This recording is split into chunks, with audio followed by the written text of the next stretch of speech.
ગિરનાર વન્યપ્રાણી અભયારણ્ય છે, એમાં કુલ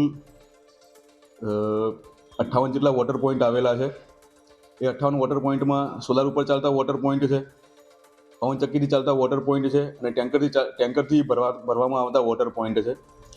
ગિરનાર વન્યપ્રાણી અભયારણ્યમાં કુલ 2 રેન્જ છે અને 2 રેન્જમાં અલગ અલગ રાઉન્ડ આવેલા છે. રાઉન્ડ દીઠ 2 માણસોની નોકરી ગોઠવેલી છે. એ પ્રમાણે 2 માણસોને રોજ સવારે કુંડા ચેક કરવાના હોય છે, વોટર પોઈન્ટ ચેક કરવાના હોય છે અને વોટર પોઈન્ટમાં પાણી જ ભરવાનું હોય છે. અંદાજે 350 થી 400 લીટર એક કુંડામાં પાણી.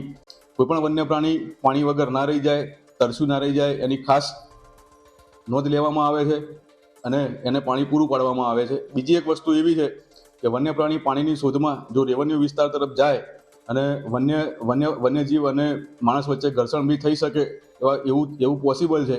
એટલે આ પોસિબિલિટી ટાળવા માટે પણ એક અગત્યની વસ્તુ છે કે વોટર પોઈન્ટ ભરવા.